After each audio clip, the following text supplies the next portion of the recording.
This is McCook's Mr. Bilson. Honored to have you here. Well, I had to say goodbye to an old friend. I said an old friend.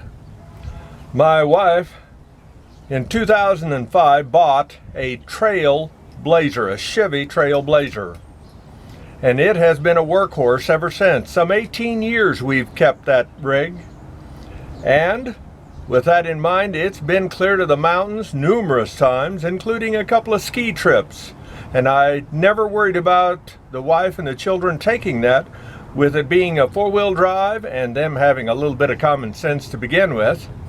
And so, however, as age started working on it, I felt less safe with it because it was getting older and an awful lot of miles on it.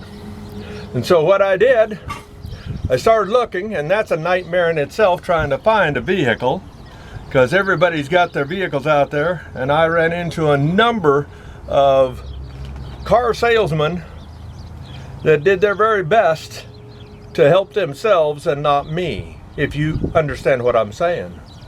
But with that in mind, I did finally, months and months of looking, I ran into something that I could afford. And it's this guy right over here. It's a Honda, the first foreign car I've ever owned. And it's an Odessey, a Honda Odessey. It's got 160,000 miles on it. And so it's no spring chicken. But everything seems to work in it and on it.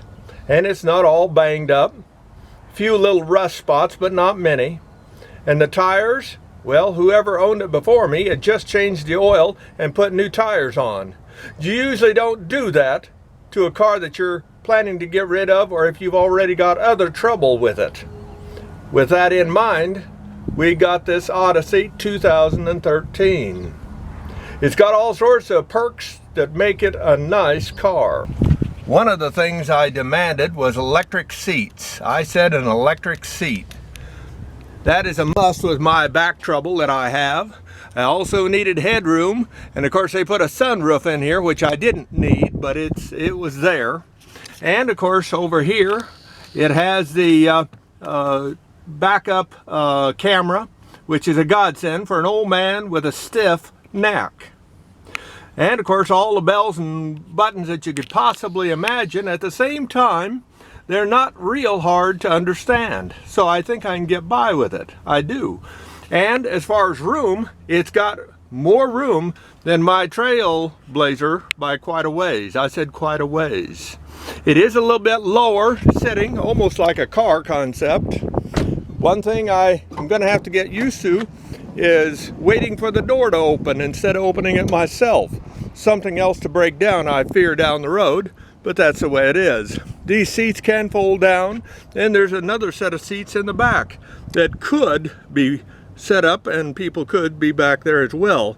But we don't have that kind of population, so that the back end will be, of course, without question, it will be set up for just my storage.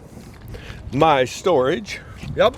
With that in mind, the back end opens easy enough and is, if I can get the button to push there. There it is. And so that's what it's all about. Get up there. There you go. Okay.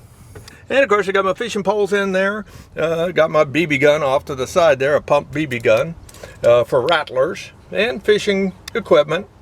And again, plenty of room. I put a liner in it, and so it'll keep it nice as I possibly can for as long as I can. And I only put on, say, 3,000 miles a year would be about the most I ever put on a car anymore. And you might say, well, you give up a four-wheel drive for a two-wheel drive. And that's correct. That's correct. But I also, I still have a 6-cylinder motor in this that I did in the Trail Blazer.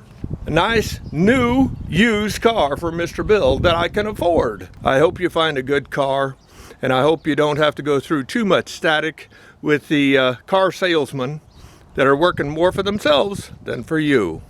You have a good day.